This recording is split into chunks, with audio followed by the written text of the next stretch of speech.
Mademoiselle Hippo veut faire des bêtises. Au beau milieu d'un marigot, une demoiselle Hippo fait trempette dans l'eau. Regardez comme elle est sage. Cet enfant s'appelle Belle Quenotte et fait la fierté de son papa et de sa maman. Comme on aimerait avoir une petite fille aussi sage, disent les autres parents. Nous, nos enfants, sont de vrais garnements. C'est vrai que je suis sage.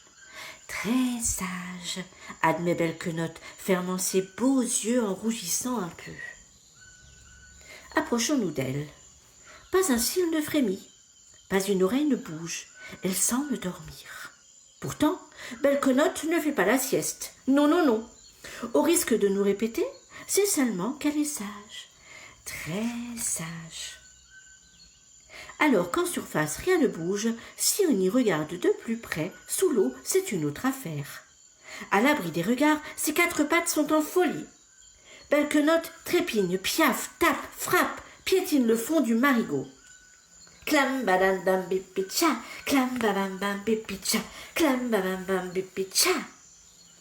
Un furieux coup de soleil sur la tête l'a-t-elle rendu zinzin? Pas du tout. Mademoiselle Hippo plonge sa tête sous l'eau pour qu'on ne l'entende pas et crie de toutes ses forces. Je n'en peux plus d'être sage, je veux faire des bêtises. Voilà si longtemps que j'en rêve que ça me démange. Même rien qu'une toute petite, une bêtise de rien du tout, juste pour savoir comment ça fait, implore Mademoiselle Hippo. À cette idée, ses pattes redoublent d'ardeur et font des claquettes. Clim babam bam bipicha, clim babam bam bipicha, clim babam bam bipicha. Elle n'y tient plus. J'ai trop envie, répète Belle Quenotte en serrant les dents. Elle est prête à craquer. Oh oui, oh oui, oh oui. Il faut absolument que je fasse une bêtise ou je vais tomber malade. Une bonne grosse bêtise qui me fasse rire aux larmes tellement c'est bête, dit-elle en trépignant de plus belle.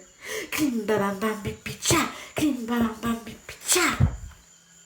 C'est alors qu'on frappe à son museau et qu'une voix de trompette lui ordonne.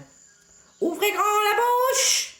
Ah, Monsieur de Travers le dentiste, s'écrie-t-elle apeurée.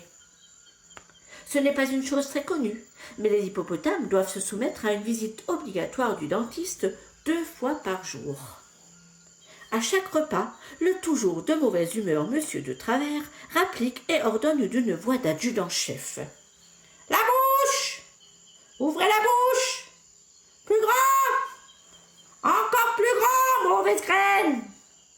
Aïe, aïe, aïe, se plaint Mademoiselle Hippo, vous allez me faire mal, Monsieur de Travers. Quelle douillette vous faites? Lui répond le mal embouché. Il poursuit son inspection à la sauvage, toujours aussi désagréable. Plus grande la bouche, j'ai dit. Ouvrez plus grand. Plus grand, encore plus grand, hurle l'affreux petit dentiste. À cet instant, que s'est-il passé exactement?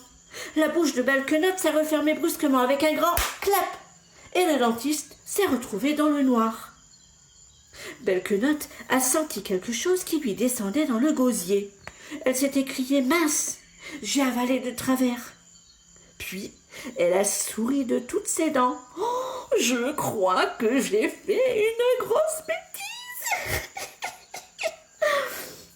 La disparition soudaine du plus insupportable des dentistes a bien sûr étonné tous les hippos du marigot.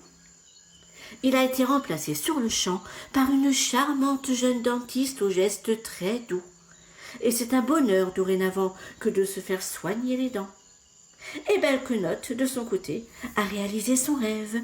Waouh, que c'est bon de ne pas